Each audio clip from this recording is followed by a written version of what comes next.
Good afternoon, everybody, and welcome. Just waiting for a few more people to arrive, as usual. Hope you've had a good and productive morning. So thank you for joining us. Today's session is all about future skills again. It's the last webinar in this particular series on future skills. So thank you very much for following the previous sessions. Today we're going to be talking about a specific sub-skill, which is self-management, which we'll get into in just a moment. But before we begin, while we're waiting for everybody to arrive, I'd like you to write in the chat how you're feeling. How are you feeling today? Are you feeling happy? I hope. Are you feeling fulfilled? Are you feeling energized? How are you feeling? Please write in the chat.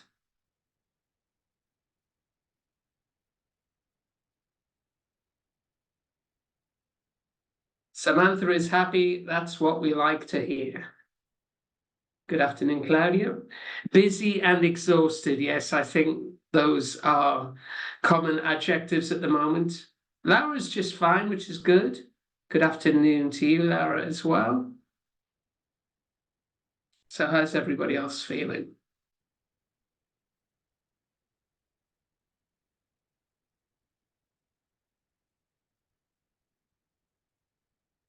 Good afternoon. Okay, well, I think we can get started. So, tired. Yes, I know the feeling. Well, it will be summer soon, so we can all rest. Yes. Yes, Louisa, and yeah, not very enthusiastic. Oh dear. Well, let's try and give you a little bit of enthusiasm, Claudia, today. I hope. Okay, so we're going to be talking about self-management, as I mentioned. And as usual, I'll give you an overview of what we're going to be looking at today. I've already mentioned that this is the last in the present series of our webinars on future skills. So I'm just going to have a quick review of what future skills are, just for a couple of moments. Then we look at the focus of today's webinar, which is self-management. And then we look at some of the sub-skills and give you a few ideas of activities that we can use in the classroom to help our students develop these particular skills. As I always say in these sessions, or these are just suggestions. It depends very much on the classroom, on your class, who you're teaching. So hopefully you'll find one or two ideas in this session that will be useful for you. Okay, so let's begin with a quick review of what we mean by future skills. And I would like to begin by asking you a quick question. And that question is, what do the three jobs that you could see on the screen have in common, do you think? So we'll begin by looking at job number one on the left. Can anybody tell me what this job is, what this person is doing? Any ideas?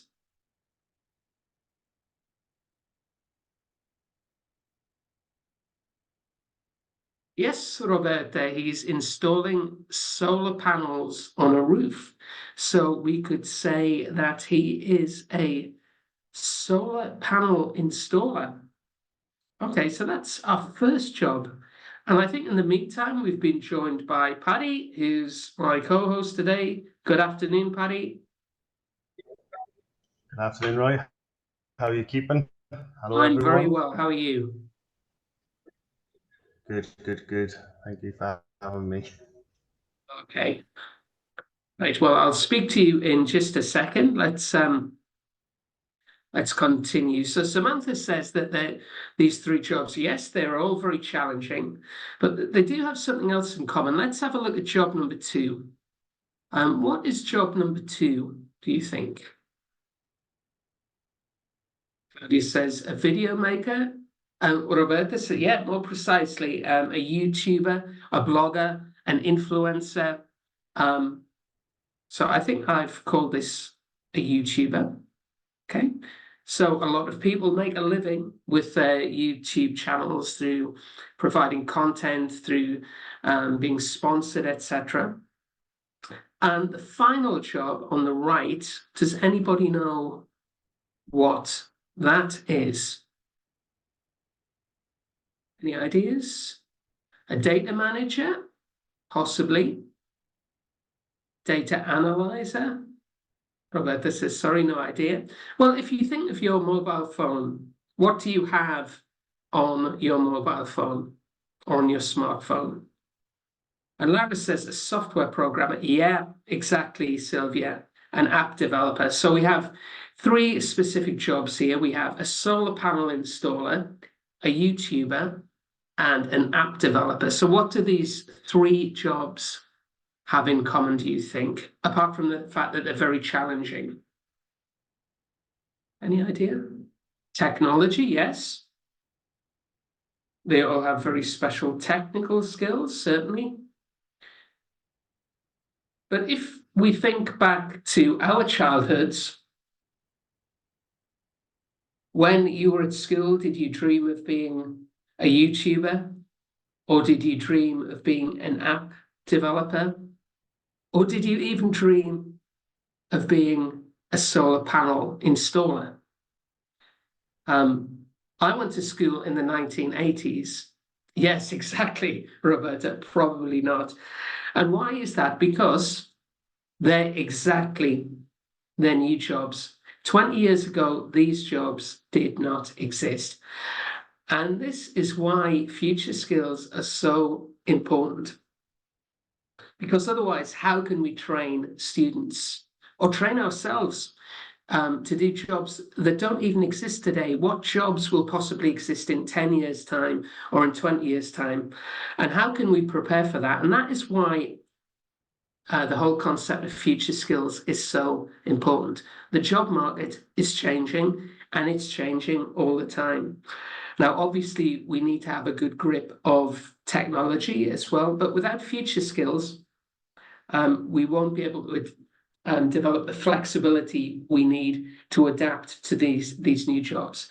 So just to give you a quick refresh on future skills and how they came about, they are the result of a research project that we carried out back in 2017.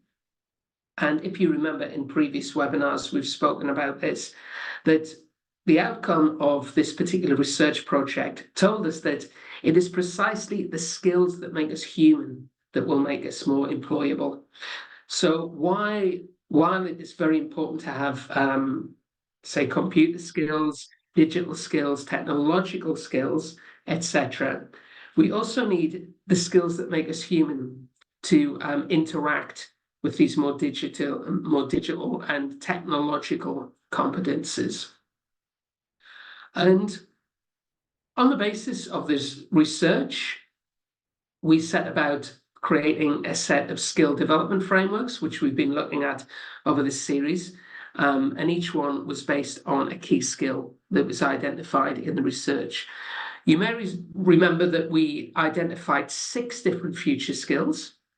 So can you remember what they are? Can you write in the chat if you can remember? And remember that these are skills that make us human. They're not necessarily related to technology. They are skills that will prepare us for the future. Empathy, yeah, but that actually falls into a broader skill. But empathy is certainly a very human skill.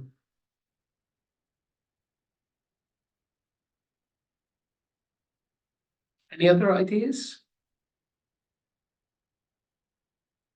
Yeah, exactly, Giovanna. Communicating and collaborating. Let's just wait for 1 or 2 more responses, and then I will reveal the answers. For example, when we have to assess information in order to make a decision, what skill would we employ?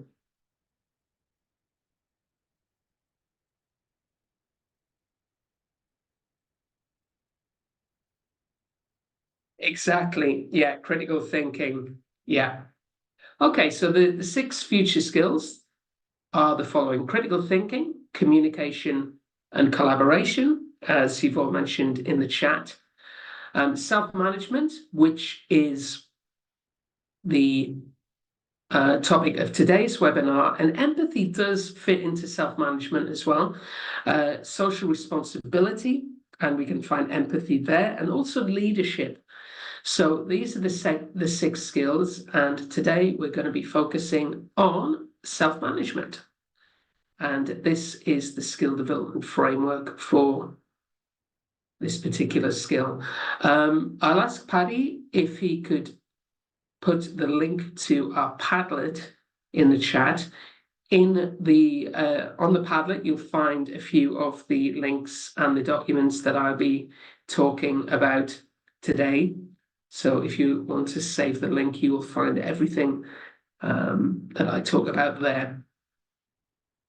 Okay, so what is self-management? Well, very basically, we can define it as the ability to intentionally and strategically manage one's emotions, behavior, effort, and environment in the pursuit of goals.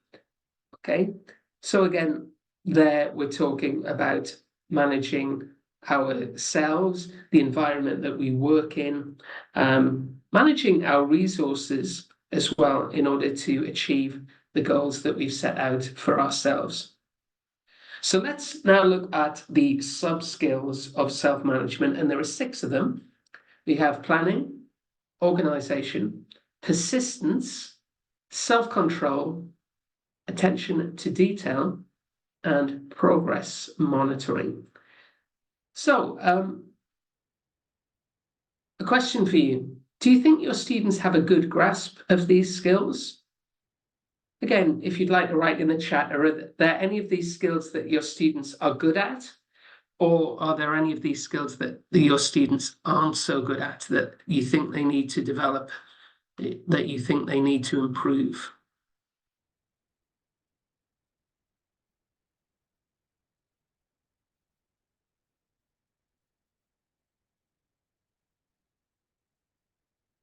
Just go back.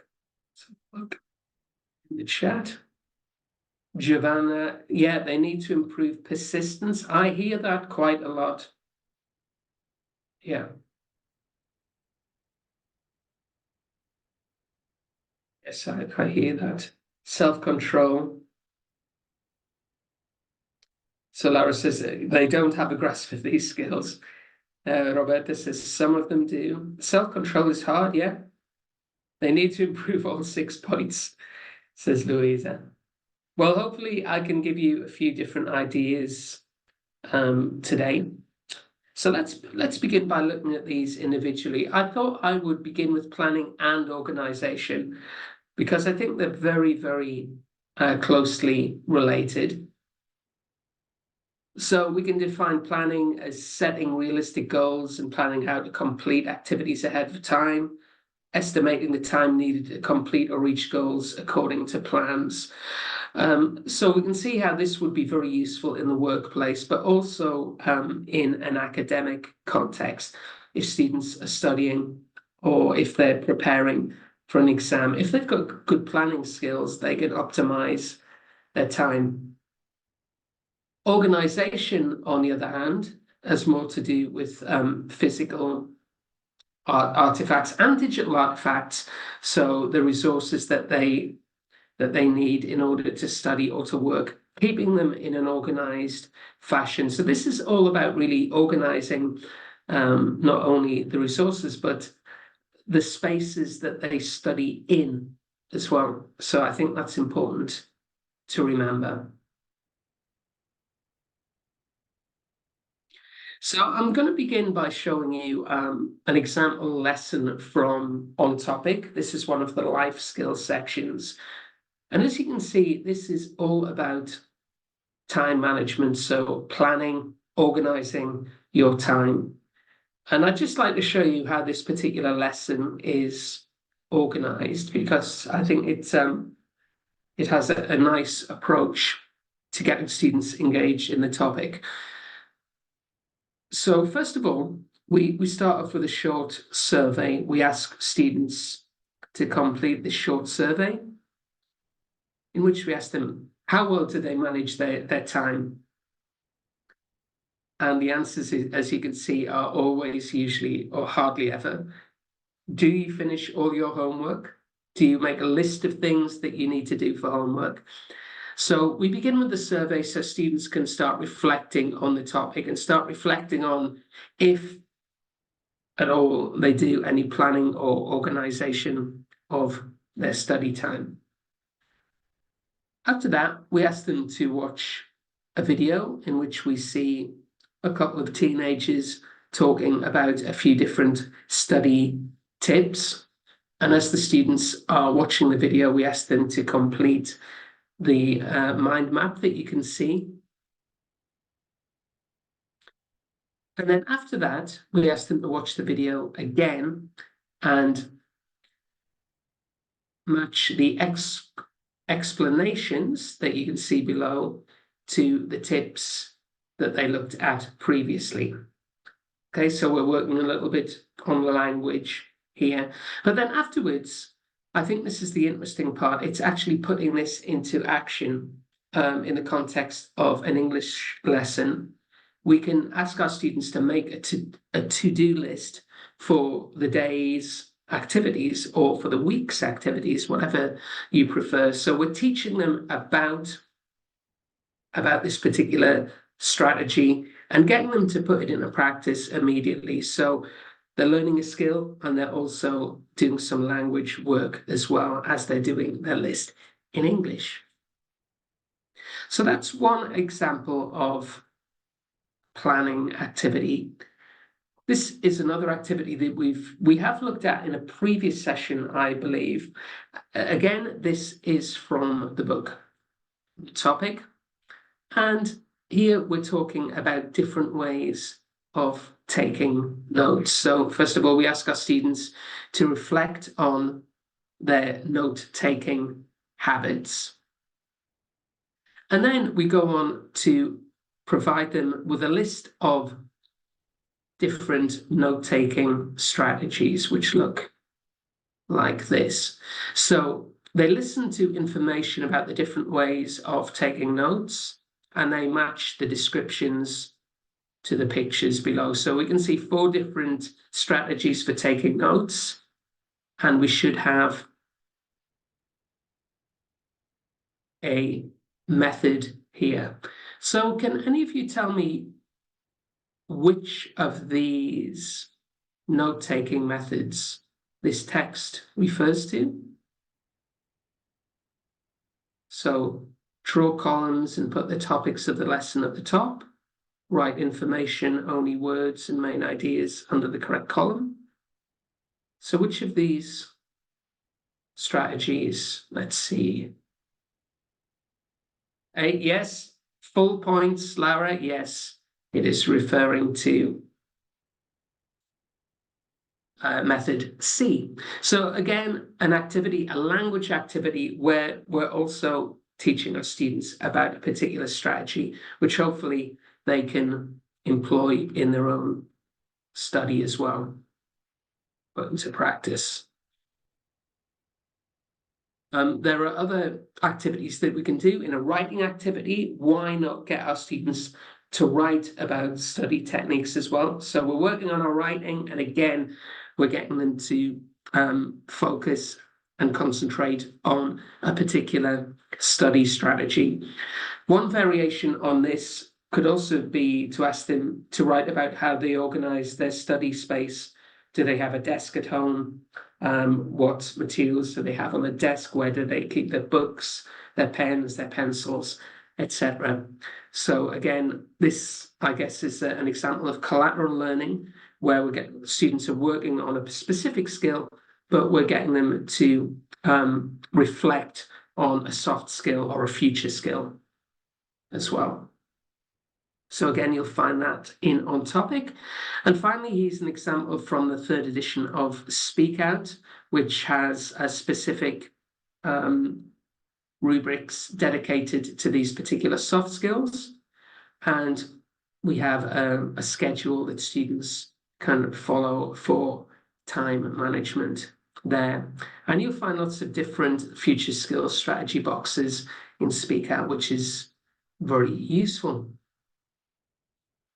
So that's planning and organisation. Now I'm going to move on to one that a few of you mentioned in the chat earlier, persistence.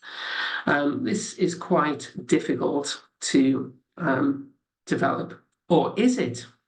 Well, here's an idea. So what does persistence mean? It means applying appropriate levels of effort to tasks in spite or in the face of obstacles or difficulty. So how can we do that? Well, one idea is to look at real life stories of persistence. And I'd like to ask Paddy to help me here, if he's there. Yeah, hi.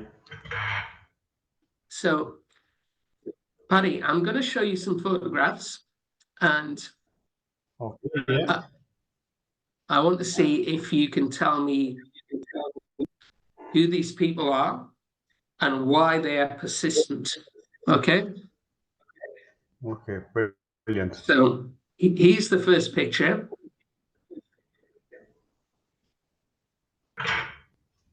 Okay. Is that J.K. Any idea Rowling? who this is? Is that J.K. Rowling, is it? It is, yes, it is. Any idea why she is so persistent? What is her real life story?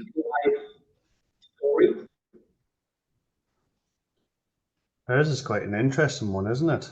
Yeah.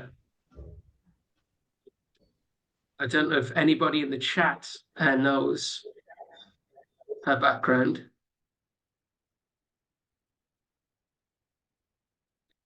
Actually, J.K. Rowling, believe it, yes, exactly, says Claudia. Nobody wanted to publish her first Harry Potter novel, and it was rejected by 12 different publishers. So she literally spent years and years trying to get the first book published. And had she not persisted, the world would not have known Harry Potter. So there's a good example of persistence for you. Here's another one. Now, this is from the world of sport. Any idea? This is, I think, Paddy, you're a bit younger than me, so you may not remember this, but No, I this don't know one's if you got know me. who this person is in the picture. I'm curious to know now, though. Okay.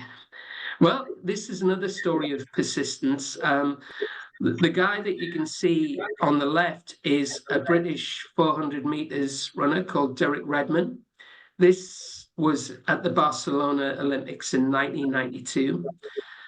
And Derek Redmond got through to the final of the 400 meters, but unfortunately, after about 150 meters, he was injured.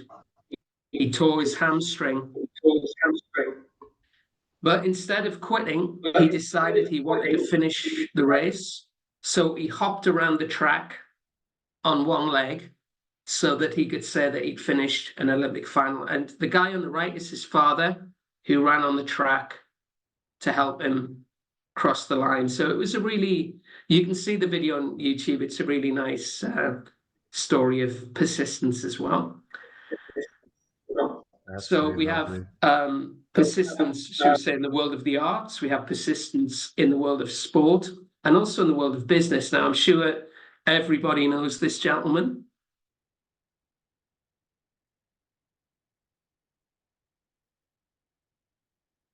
Don't think he needs any introduction here. We have Steve Jobs, obviously, exactly.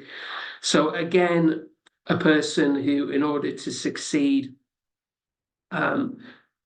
persisted and persisted and persisted and overcame a lot of obstacles. Also, in terms of his health, towards the end of his life, he battled obviously against cancer and overcame a lot of challenges there. So, and Steve Jobs, a famous quotation from him. Yeah, Suzanne said, yeah, he was ill, but he persisted even when he was ill. He didn't give up. And he said, I'm convinced that about half of what separates the successful entrepreneurs from the non-successful ones is pure perseverance. So that is the same thing as persistence.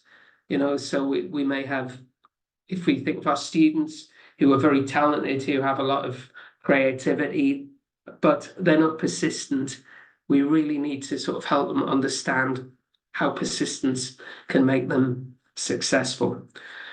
So another idea for an activity here would be to ask our students, can they think of any other stories of real life persistence? So this could be something that could relate to their own particular interests as well. Or it could be a personal story, or it could be a story related to a member of their family or a friend or something like that. Mandela, yeah, that's a great example as well. So are you persistent, Paddy? Do you persist? Try to. It's keep moving forward, isn't it? It's the mentality to have, is you keep pushing forward with whatever you're working on and try not to give up. Yeah. How about yourself, Ryan? Well, yeah, I mean, I think it's good to have. Could you turn your mic off there, Paddy? Because I'm getting a bit of feedback from. Yeah, thanks for that. I think when you're working with other people and you can encourage one another to persist, I think it's very good. About 10 years ago, I decided that I wanted to run a half marathon, and I signed up to train for a half marathon. And I remember when we did the first sort of practice run, which was 17 kilometers. So it wasn't the full distance. And I was running with a friend. And when we got to about 11 kilometers, he was giving up. So I was saying, no, we've got to keep going. We've got to keep going. We've got to keep going. And then, of course, he kept going. And towards the end, I got really tired, and he was full of energy and he was bouncing along, and he helped me persist, and we both managed to finish. We finished very, very slowly, but we did finish. We persevered and we finished. Yeah, there's some great examples come in the chat as well. Yeah, suffragettes. And yes, when we're talking about news stories, what's been going on in Russia as well, there's some good examples of persistence there as well. So this could be something that we throw at our students and ask them to find out about. Oh, yes, yeah. Video as well. So there's lots of great examples from different, current affairs, history, lots of different things that we can get our students to focus on. Persistence in the classroom, a few words about that. A few thoughts, I guess. I think one thing is to encourage positive self-talk and mindfulness. So using language, if students are saying, I'm not good at this, I don't know how to do this, I think it's important to encourage them with just a few extra words. Okay, I'm not good at this yet. So seeing the glass half full rather than half empty, encouraging optimism and encouraging them to persist, because the more they try, the more likely they are to succeed. And to this end as well, I think, with children and teenagers and people of all ages, really, I think having effort and process praised is very important.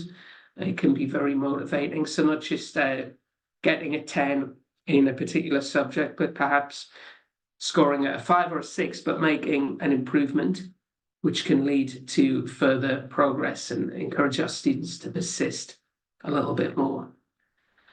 And also using the failures and the mistakes we made as an opportunity to grow, to look at the mistakes that we've made, obviously, and ask our students to reflect on them and ask them what they've learned from the mistakes that they've made. Finally, a motivating factor in persisting can be to provide a little bit of challenge. And I think grading that amount of challenge is very important as well. If a task is too easy, students will not be motivated. If it's too difficult, obviously they may give up. But if we provide a significant degree of challenge for them, so they can get the sensation, oh, I did this. It was challenging, but I did this. This can help them to improve their persistence and perseverance. Okay, so now we'll move on to the next sub-skill, which is self-control. And this is a difficult one as well. So we can define this as effectively regulating behaviors and emotions, typically to support the pursuit of different goals. Now, a few ideas here. Well, first of all, we've talked about this in previous sessions, is debate, how debate can be a very good vehicle for students to improve their self-control, because obviously in a debate scenario, they can't just shout out, they can't interrupt the other speaker. They have to demonstrate a certain degree of self-control as they're taking part in a debate activity. So this is taken from the handy little guide to debate by ELT Teacher Training Coordinator, and Paddy kindly put the link in the chat. You can find, if you don't have this publication, you can find the link to the PDF on the Padlet if you want more information. Thanks, Paddy. And through debate, we develop oracy skills, but we can also develop self-control as well. And I think if we look at the 4 different aspects of oracy, so there's the physical, the linguistic, the cognitive, and the social and emotional aspects of oracy. Okay, so with oracy meaning to develop our speaking and listening skills. If we think of the physical aspects, when we're in a debate situation, we have to control our voice. We have to modulate our voice correctly. We can't scream and shout.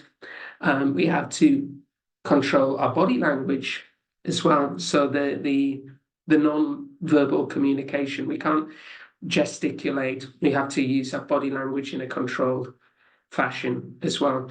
And I think also as well the social and emotional aspect is very important as well, because when we're working on a debate activity, we're obviously working with others. We have to listen to other people and respond in an appropriate manner, and we have to be very aware of our audience and their reactions as well. It can make us very nervous in a debate situation as well. So again, it's an opportunity for students to control their emotions and their behaviors in a particular environment. One great example of a debating activity, if you've never tried debate in the classroom, is this one, the balloon debate. I don't know if any of you are familiar with this. Have you ever done a balloon debate, Paddy? I've not. It's the first time I've heard of it. Sounds very interesting so far. Okay, well, I'll explain what it is. Well, basically, what a balloon debate is, we get students to choose, in this case, a historical character related to a period of time that they're studying, perhaps. They carry out some research about this particular character. And the idea of the balloon debate is that you have 5 or 6 historical characters, as many as you want, in a hot air balloon. The hot air balloon is sinking, so one of the characters has to be thrown out of the balloon. Claudia, if Paddy put the link in the chat, if you go to the Padlet, you should find the PDF there. You should find it directly on the page to download. Okay, so we have various characters, and each team of students has to argue as to why their character should remain in the balloon. Okay, so this involves some research, and as you can see here, there's a little table that students can fill in. They can write in 5 reasons why their character should stay and they shouldn't be thrown out of the balloon. So I've done this successfully in the past, where we've used the British royal family, for example, and we've decided King Charles, Prince Edward, Kate, which characters should stay, which people should stay in the balloon, which ones we should throw out. So this can be an amusing way of getting debate involved in the classroom there. That's a nice idea. Yeah. Sounds like a lot of fun, actually. It is, yeah. And I think students find it very, just the whole concept of having to throw a historical character out of a balloon appeals to the sense of humour of a lot of students as well, if nothing else. But they need, obviously, to research their character. They need to be able to present an argument as well, so it can be useful. Something else I'd like to manage about self-control is when we evaluate information, we need to demonstrate a degree of self-control. Now, there's a term that has been used in the media over the last few years quite a lot, which I think is still very relevant. And that term is fake news. And I'm sure you all know this character here who has used this expression on more than one occasion. So obviously, in an age where we're constantly bombarded with messages from all types of media, and there's a lot of information out there, and particularly if we think of recent years, we talked earlier in this session about what's happening in Russia, the war in Ukraine, things that went on during COVID in the UK, things with Brexit as well. So there's been a lot of different issues. And these are issues that tend to polarize people, unfortunately. So I think it's very important that students have the ability to assess the information that they find online and not resort to thinking, oh, well, I read it on the internet, it must be true. So a few examples of evaluating online information include, first of all, obviously considering the source. What is the website? Is it a reliable website? Is it a trusted organization, or is it just some one person operating from their bedroom? Is it a reliable news agency, for example? Secondly, reading beyond the headline. A lot of times we see headlines that are designed to make us click on the story. And of course, when we click on the story, I think the term that is used is clickbait. The article itself talks about something completely different. So I think something that may seem to confirm something that we've already heard on the news, or we've already heard from a friend or something, we need to explore further.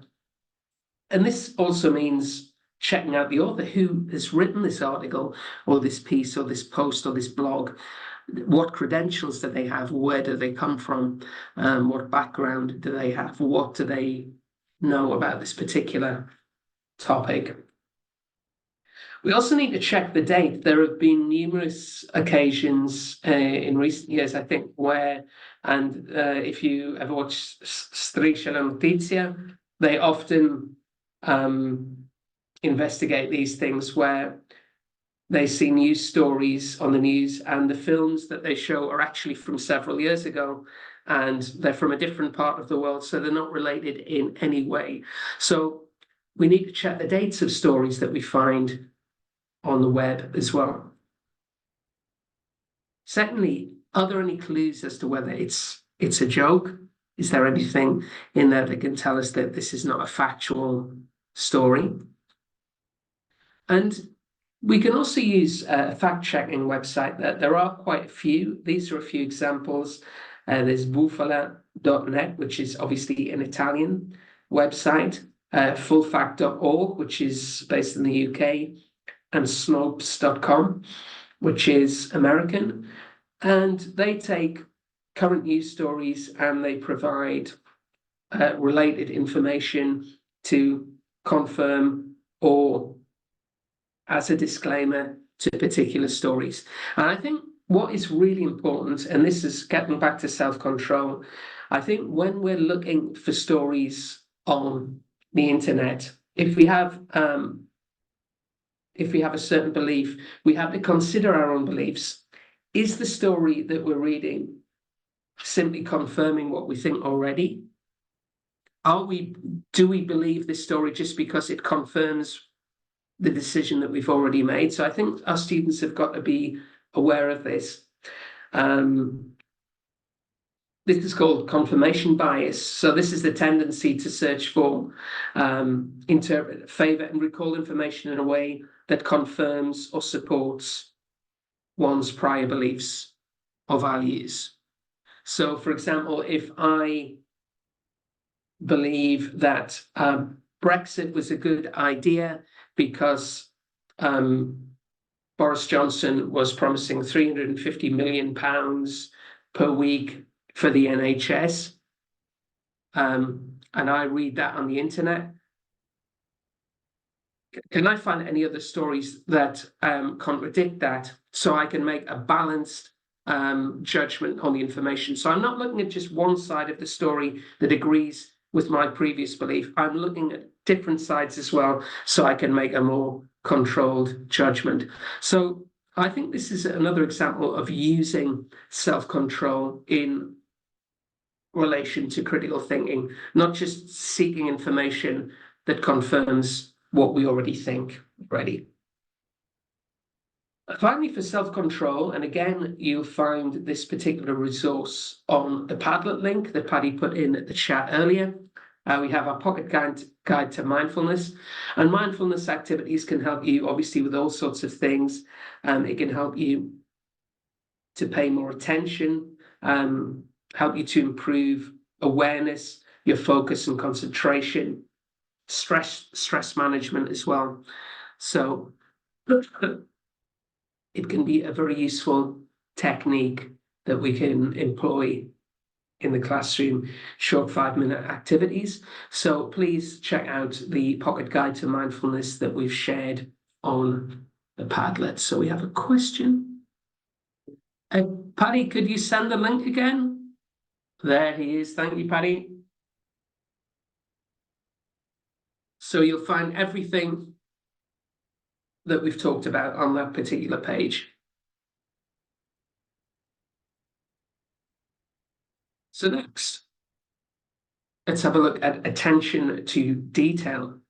What do we mean by attention to detail? So this is all about paying attention to accuracy and having careful and precise work habits, but also sustaining attention increasingly over time. So working on our concentration as well. And a good way of helping our students to develop attention to detail is this: I see cues. Again, I think we've discussed this in the past. Does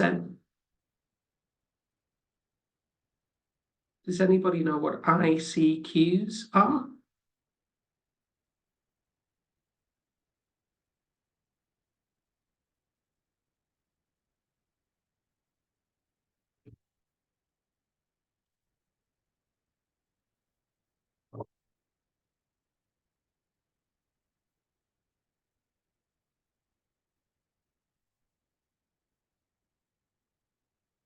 It's good, Shabana. I like that. I seek you. No, that's not what it is, but I like that. That's very good. Now, ICQs are instruction checking questions.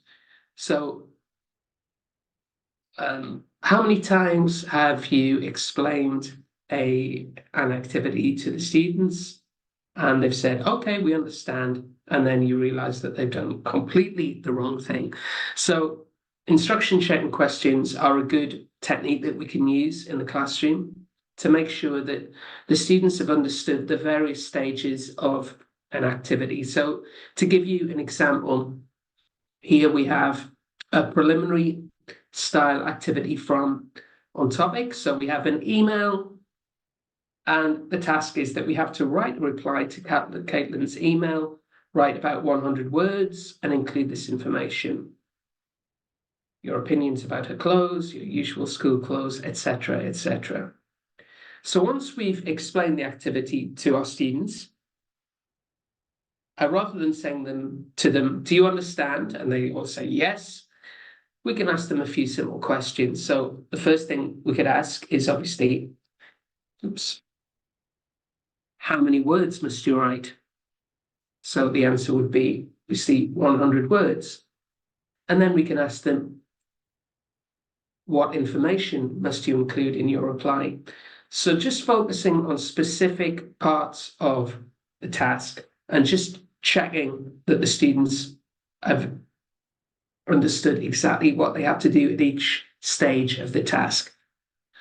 Here's another example here, again from On Topic. This is a speaking task, and here students have to work in pairs. And in this task, they have to imagine that they are producers of the new James Bond film, and they have to choose the best actor for the role of James Bond. So we have two profiles, and then we have this task.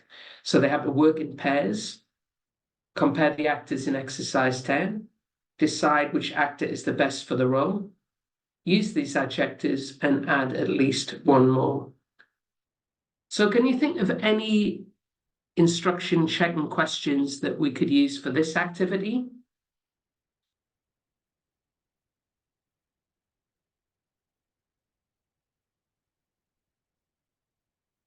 Any ideas what you could ask your students to make sure that they've understood?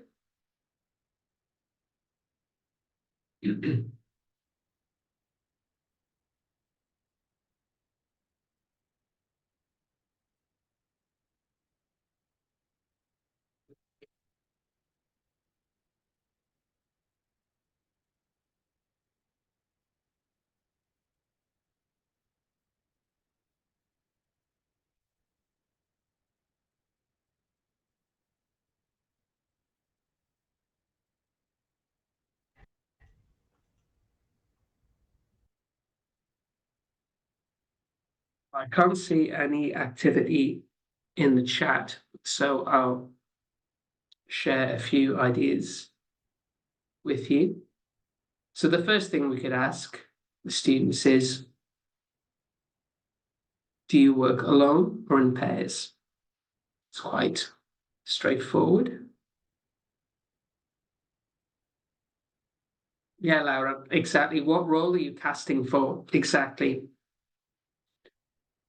Because if we look at this is activity 11, which actor is best for the role, make sure that they understand that this is referring back to the last activity. Some students might not make the connection. Which actors must you compare? So we have Kit Harington and Priyanka Chopra Jonas.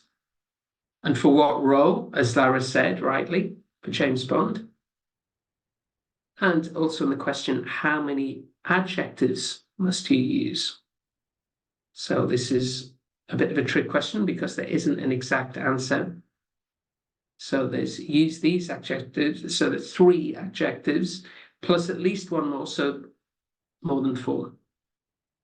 So this is, I think this is really nice, especially when students are preparing for tests, getting them to really focus on the question and the activity to make sure that they're doing exactly what they're being asked to do as well. And again, we can see how this would be very useful in their professional lives as well. If they don't follow instructions at work, it could lead to very serious consequences.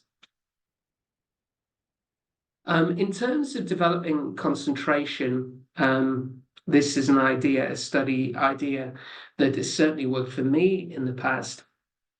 Are any of you familiar with the Pomodoro technique?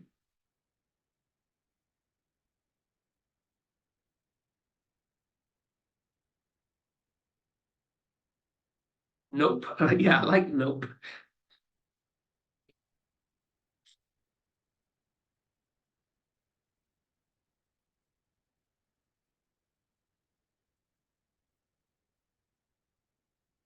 Well, basically, as you can see, we have a timer which is shaped like a tomato.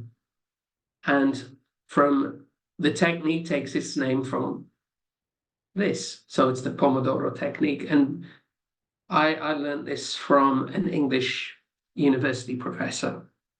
He referred to it as the Pomodoro technique. And basically, the classic way of doing this is rather than sitting up all night and studying, is to study in a more controlled way. So in this example, we set the timer for 25 minutes. And during the next 25 minutes, we study with no distractions. So that means keeping our mobile phones far away from us, no interruptions. And then after 25 minutes, when the alarm sounds, we can take a short break, a 5-minute break, to have a snack or to walk around or to do whatever we like. So we have a little reward. Obviously, for high school students, we could change the time. We could have perhaps a shorter study time depending on how long they have to study for. But the classic way of doing this is repeating the process 3 more times. And then after they've studied for 2 hours, they can take a longer 30-minute break and start again. So this is a nice technique which I've certainly found to be very, very useful when I've had a lot of work to do.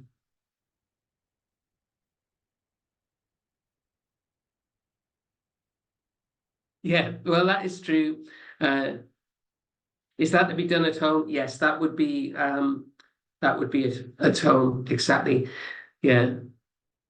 So yeah, it's true, Laura. But after 25 minutes, they can check their phones to make sure that they haven't missed out on anything.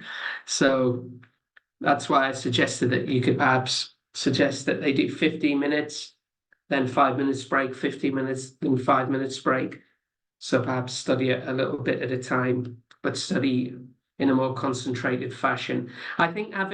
I certainly found that knowing that I could take a break shortly kind of helped me get through the process. So yes, that would be a suggestion for study at home. The final skill that I'd like to talk about, and I'll ask Paddy if he can help me here, is about monitoring our progress. So when we're talking about monitoring our own progress, this could be self-assessment, but seeing as we're talking about languages and learning different languages, I'd like to talk to you about Mondly, which is a language learning app that we are promoting at Pearson. And if you adopt one of our books this year, if you adopt On Topic this year, then your students will be provided with 12 months access to this language learning app, Mondly. Or if you reconfirm your adoption as well, we can provide you with it. So basically, I don't know, Paddy, if you want to say a few words about Mondly, as you're a bit of an expert on this. Yeah, it's my favorite daily habit. It's where my persistence comes in, the language learning. Yeah, it's a great tool. It's got 41 languages available on it. For English, it goes up to a B1, and any other language that's on it, it goes up to an A2.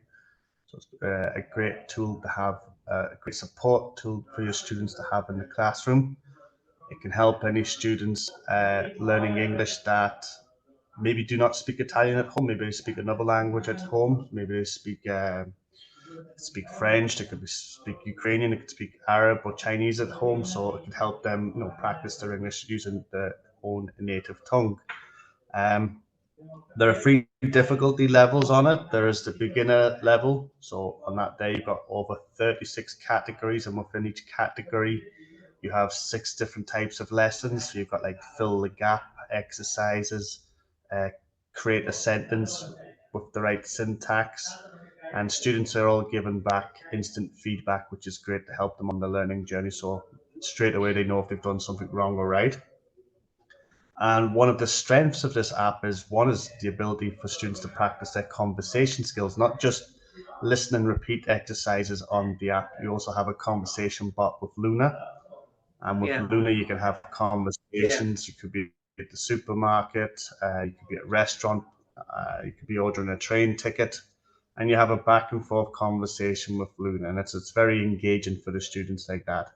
Yeah. And then at the higher levels as well, there's a recent new feature as well with videos.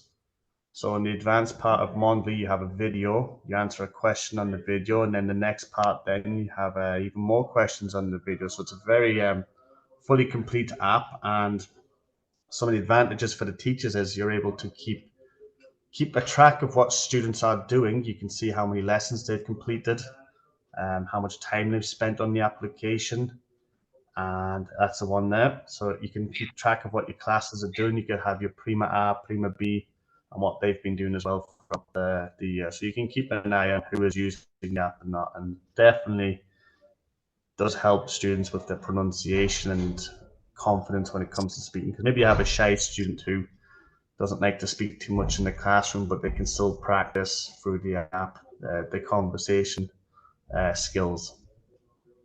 I think as well, Paddy, we could just mention that if you'd like a free demo of Mondly, if you can provide us with your email address and the region that you're based in, we can set you up with a free complete demo of this, which will be active till the 8th of June. So you can experiment a little bit. So you can either write in the chat or get in touch with your local consultant. So these are a few of the things that Paddy was talking about before, but as you can see, we're talking about tracking your progress, and Mondly as a language learning app allows both you, the teacher, and the student to track their progress as well, and see what they've done, where they need to improve as well. So there's these are the different activities that you were talking about, Paddy. So lots of different things, and I think it's worth pointing out that funding is available as well. So you can get in touch with either your local agent or with the address that you can see on the screen, formazione.to@sanoma.com. But if you just want the demo, please get in touch with us. We'll be happy to help you. Okay, so that brings us to the end almost. Just to give you a little bit of an overview, the topics, the activities that we looked at today were were taken from the book On Topic, and also there were a few from the 3rd edition of Speak Out. If you'd like to see these books, you can contact your local agents. And just to give you a quick review, these are the skills or the sub-skills that we looked at. So after our brief review of future skills, we had a look at what we meant by self-management, and then we looked at the individual sub-skills. So planning and organization, persistence, self-control, attention to detail, and progress monitoring as well. So are there any questions?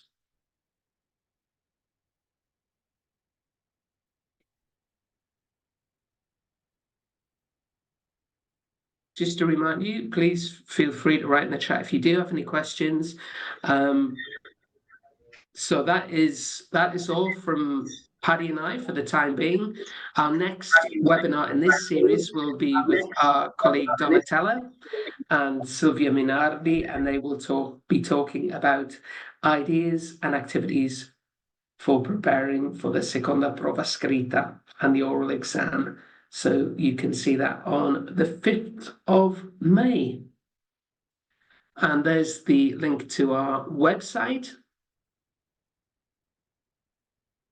Thank you for your comments. And if you need to get in touch with me or any of my colleagues, there's the link. But remember the Padlet page where you'll find all of the resources today. And with that, I'd just like to thank you all, and thank you, Paddy, for your assistance. And thank you, Roy. And we will see you soon. See you all soon. Thank Okay. you for coming. Okay, so bye-bye, everybody, and see you next time. Bye-bye.